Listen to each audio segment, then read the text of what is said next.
అంబేద్కర్ కోనసీమ జిల్లా కొత్తపేట నియోజకవర్గం Alamuru sub register ఆఫీసులో అవినీతి కేంద్రంగా మారింది. సాధారణ రైతు లక్ష్మణ్ రావు తన కుమారుడు పేరు మీద భూమి రిజిస్ట్రేషన్ చేయించుకోవడానికి ఆఫీసుకు వెళ్లారు. కానీ అక్కడ పని జరగాలంటే డబ్బులు పెట్టాలని అధికారిని విమల సరోజిని కుమారి డిమాండ్ చేశారు. 5,000 రూపాయలు ఇస్తే గానీ రిజిస్ట్రేషన్ చేయమని నేరుగా చెప్పేసింది. దీంతో సహనం కోల్పోయిన రైతు ఏసీబీని ఆశ్రయించాడు. ప్రజలకు సేవ చేయాల్సిన సబ్ రిజిస్టర్ ఆఫీసు రైతుల రక్తాన్ని పీల్చి అవినీతి కేంద్రంగా మారిందన్న బాధిత లక్ష్మణ్ రావుతో మా ప్రతినిధి అశోక్ ఫేస్ టు ఫేస్. జిల్లా కొత్తపేట నియోజకవర్గం ఆలమూరులో సబ్ రిజిస్టర్ ఆఫీస్ కార్యాలయంలో అవినీతి అధికారుల భాగోతం బట్టబయలైంది.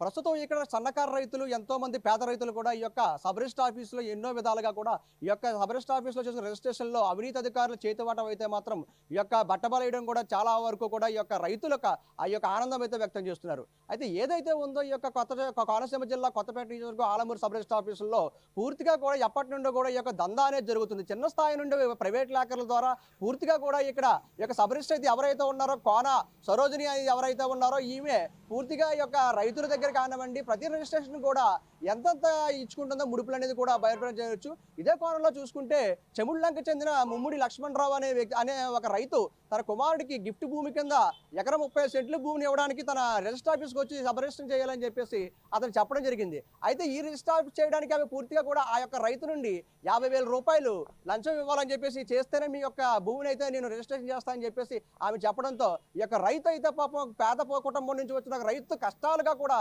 రోజుగా కూలి పని చేసుకుంటూ బతికి ఈ యొక్క రైతు ఏమి చేయాలో అర్థం కాక ఈ యొక్క అధికారులను మరొకసారి రోజు కూడా సబ్ రిజిస్టర్ ఆఫీస్ చుట్టూ రోజు తిరుగుతూ ఉండటం అయితే జరిగింది. అయితే ఇదే కోణంలో చూసుకుంటే ఈ యొక్క ఎవరైతే మనకి ఈ యొక్క ఏసీబీ డిపార్ట్మెంట్ ఉందో అయితే ఈ యొక్క ఏసీబీ డిపార్ట్మెంట్ సంబంధించిన ఈ యొక్క డిఎస్పీ కిషోర్ కుమార్ ఆధ్వర్యంలో నేతృత్వంలో పూర్తిగా కూడా ఈ యొక్క ఏసీబీ దాడులు జరగడంతో ఆమె ఏదైతే 50,000 రూపాయలు డిమాండ్ చేస్తుందో దానికి 28,000 రూపాయలు ఈ యొక్క ముమ్మిడి లక్ష్మణరావు ఇస్తానని చెప్పేసి ఒప్పుకొని ఆమెను ఇమీడియట్ గా ఈ యొక్క ఏసీబీ దాడులు నిర్వహించి ఈ యొక్క కోన సరోజిని విమల సరోజిని కుమార్ని పూర్తిగా రెడ్ హ్యాండ్ గా పట్టుకుని ఈ యొక్క దాడులు నిర్వహించారు. ఏదేమైనప్పటికీ కూడా పూర్తిగా కూడా ఈ యొక్క సబ్ రిజిస్టర్ ఆఫీస్ లో పేద రైతులు కానివ్వండి సామాన్యులకు కానివ్వండి ఎవరికి కూడా అన్యాయం జరుగుతుందని చెప్పి చెప్పవచ్చు. ఇదే కోణంలో మనం చూసుకున్నట్లయితే మనతో పాటు ఈ యొక్క ఎవరైతే బాధితులు ముమ్మిడి లక్ష్మణ్ రావు అనే వ్యక్తి కూడా ఇక్కడ ఉన్నారు. ఆయనతో మాట్లాడే ప్రయత్నం చేద్దాం. అయితే ఓకే రాసేయండి బాగానే ఉన్నది అన్నది రాసేస్తున్నాం అన్న రాసేస్తానండి అది చలానా కరెక్ట్గా ఎంత అని అడిగాం. లేఖలు ఉన్నాడు మయ్యండి ముప్పై ఏరియా మేము వేసి అంటాం. కానీ ఏం చేయడంటే డాక్యుమెంట్ అయితే రెడీ చేసుకుంటాం మేడం అని కాంచా డాక్యుమెంట్లు పెట్టి చేసుకున్నాను. మా చేత చలానా కట్టించుకుని కట్టేసాక ఇది ఎలాగుంది ఇది ఇలాగుందో ఇది రిజిస్టర్ చేయాలంటే 50,000 కావాలండి. బాగా 3 నెలలు బట్టి నడుపుకుంటూ వస్తుంది.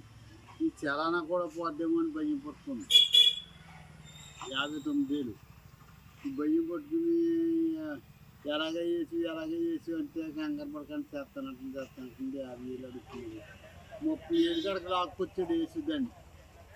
30,000 ఇంతకే రెడీ ఇవ్వం అయినా మళ్ళీ 10 రోజులు తిప్పింది. ఇంక ప్యాన్ తీసుకొచ్చింది. ఇది ఏం చేద్దాం వేసి ఇది మనకు చేసేలాగా లేదు ఏంటంటే మీరు వచ్చి అడగండి అన్నాడు. మీరు వచ్చి అడగండి అంటే నన్ను ఎదురుకుండా పెట్టి అడిగినా సరే కానీ 30,000 అమ్మన్నాడు.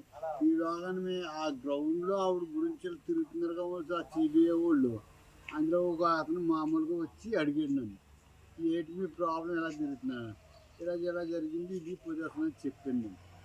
చెప్తే అయితే నేను ఎంకరేజ్ చేస్తాను మీరు డబ్బులు కట్టక్కలేకుండా మీరు ఇచ్చి అవిలా చేస్తాను నా కూడా రాయండి అని రాజమండ్రి తీసుకెళ్ళాడు. ఆయన ఏసీ ఇలాగా అని వేసిన అడిగాను. లేక ఎవరో ఒకసారి నాకు చూపెట్టాను ఇలాగ వాళ్ళకి చూపించాను. చూపెడితే వీళ్ళు సిబిఐ వాళ్ళు మరి మనం మధ్యలో వదిలేయకుండా వాళ్ళు ఉంటారంటే మనం వెళ్దాం అన్నాడు. అయితే మేము అడిగాం వదులుతామన్నది జరగదు. ఒకవేళ ఆవిడ తప్పుకున్నా కానీ మీకు డబ్బులు లేకుండా నేను రీచ్ చేస్తాను ఈ డాక్యుమెంట్ తేడా ఏమీ లేదు కాబట్టి మీరు ధైర్యంగా ఉండండి అన్నాడు. వాళ్ళ అవ్వలేదు, రాజమండ్రి వాళ్ళు అవ్వలేదు. 2 సార్లు తిరిగాం. కానీ అప్పుడు అమరావతి పోయాం. పోయి ఆ మేడం గారు నడుపుకుంటే ఆ మేడం గారు నేను చెప్పిన యాంగిల్లో వెళ్ళండి వెళ్ళి మీరు చేయించండి ఒకవేళ అవ్వకపోతే నేను వచ్చి రిజిస్టర్ చేయించేస్తాను మీకు ₹1 కూడా కట్టవలసిన పని లేదు అన్నాడు. అప్పుడు ఆవిడ మాటను బట్టి ఫాలో అవుతే సరిగ్గా ఇరుక్కున్నది అన్నమాట. మాకు రీచ్ అవి అవి డబ్బులు తీసుకున్నది వాళ్ళు రైట్స్ ఇచ్చి క్యాకేసి మీ డబ్బులు మీకు ఇచ్చేస్తాను, టైం పడుతుంది, నెల పట్టినని 15 రోజులు పట్టినని. నేను వాళ్ళని అడగలేదండి, మళ్ళీ నేను ఫోన్ చేసి ఎర్రీ ఉన్నాడు కదా మనకు అండగానే మరి లేక అతనే అతను అన్నాడు ఎప్పుడు వచ్చినా నేను మీకు ఫోన్ చేస్తాను, మంది గారు మనం ఇద్దరం వెళ్ళి డబ్బులు తెచ్చేసుకున్నాం.